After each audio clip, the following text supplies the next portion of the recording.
શું પાસ્તા બનાવવા એ તમને પણ ઝંઝટનું કામ લાગતું હતું? તો હવે પાસ્તા બનાવવા એકદમ 20 મિનિટમાં અને એકદમ ઇઝી રીતે થઈ જશે, જેમાં બોઇલ કરવાની પણ ઝંઝટ નથી.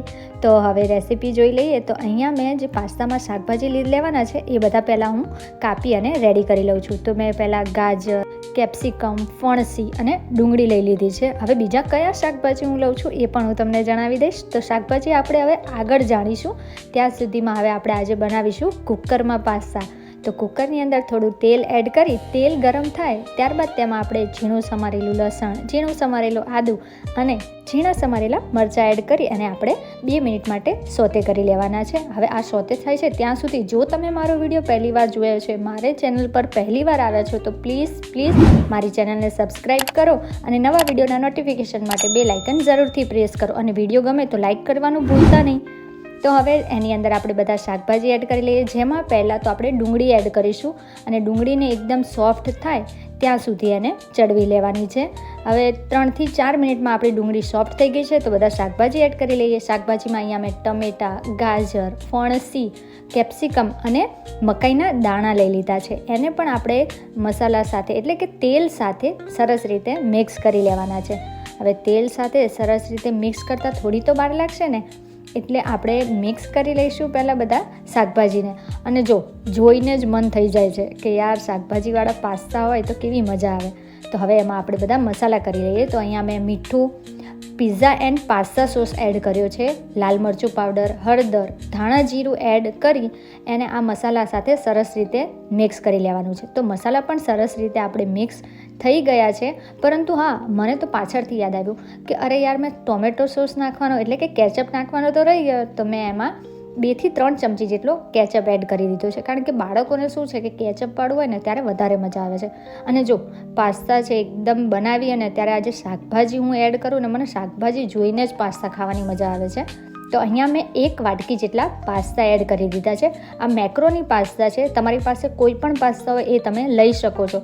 તો પાસ્તા એડ કરી દીધા છે. તો હવે ઉકાળવાના નથી પાસ્તા. તો હવે આપણે પાસ્તાનું કુકરમાં પાણીનું માપ આપણે કેટલું લઈશું. તો 1 વાટકી પાસ્તા છે તો એની સામે અહીંયા મેં 1.5 વાટકી પાણી લઈ લીધું છે. અને આ રીતે સરસ રીતે આપણે પહેલાં ફેલાવી અને કુકરનું ઢાંકણ બંધ કરી અને 3 સીટી આવે ત્યાં સુધી રાહ જોઈશું. હવે 3 સીટી લાગતા તો વાર તો લાગતી નથી, તો 3 જ સીટી આપણે કુકરની વગાડી લઈશું. હવે કેટલી મિનિટ થઈ એ જોયું કે 10 થી 15 જ મિનિટ થઈ છે. હવે કુકરનું ઢાંકણું છે એને આપણે થોડી વાર માટે એને રહેવા દઈશું. પછી કુકરનું ઢાંકણું ખોલવાનું છે, એટલે એકદમ સરસ આમ પાસ્તાની સુગંધ જોઈને જ આપણને મન થઈ જાય. અને જો પાણીનું માપ પણ એકદમ પરફેક્ટ હતું, એટલે નીચેથી પાસ્તા ચોટ્યા પણ નથી, એટલે કે દાઝ્યા પણ નથી. અને એકદમ પરફેક્ટ પાસ્તા છે એ આપણા રેડી થઈ ગયા છે. એક પાસ્તા છે એ ચડી ગયા છે.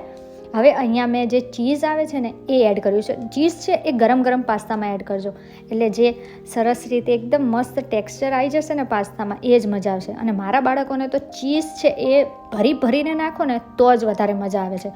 તો મેં આ રીતે પહેલાં તો ચીઝ છે અને સરસ રીતે ખમણી લીધું છે. હા, મને પણ ચીઝ વધારે ભાવે છે, પણ કાચું નહીં. અમારે છોકરાઓ કાચું એમને પણ ચીઝ ખાય છે. મને ચીઝ એ વગર નહીં, પણ પિઝામાં ને પાસ્તામાં ને એમાં હોય ને તો બહુ મજા આવે. તો હવે આપણે આ ચીઝ છે એને સરસ રીતે ગરમ પાસ્તામાં મિક્સ કરીશું, એટલે ચીઝ થોડું મેલ્ટ થશે ને એટલે આમ ટેસ્ટ એનો અલગ આવે અને પાસ્તા ખાવાની પણ ખૂબ મજા આવે. તો આપણા બધા પાસ્તાને છે એને સરસ રીતે ચીઝ સાથે મિક્સ કરી લઈએ. અને જો છે ને એકદમ અલગ જ લુક આવી ગયો ને. તો હવે ઉપરથી મેં અહીંયા થોડી ધાણાભાજી એડ કરી લીધી છે અને ધાણાભાજીને પણ સરસ રીતે આપણે પાસ્તા સાથે મિક્સ કરી લઈએ. તો જોયું ને કે કોઈ બીજું આપણે વાસણ બગાડ્યું, એક જ કુકરની અંદર આપણા પાસ્તા બની અને રેડી થઈ ગયા. તો રેડી છે આપણા 1 પોટ પાસ્તા કહીએ કે પ્રેશર કુકરવાળા પાસ્તા કહીએ. હવે એની ઉપર ફરીથી મેં થોડું ચીઝ ખમણી દીધું છે, એટલે એનું લુક છે ને આમ મજા આવી જાય. બાળકોને પણ ખાવાનું મજા આવે ને આપણને પણ જોઈ અને ખાવાની મન જ થઈ જાય. તો ચાલો જેના માટે બનાવ્યા છે એને પણ ચખાડી દઈએ અને એનો રિવ્યૂ લઈ લઈએ કે એને કેવા લાગ્યા આજે મારા કુકરવાળા પાસ્તા.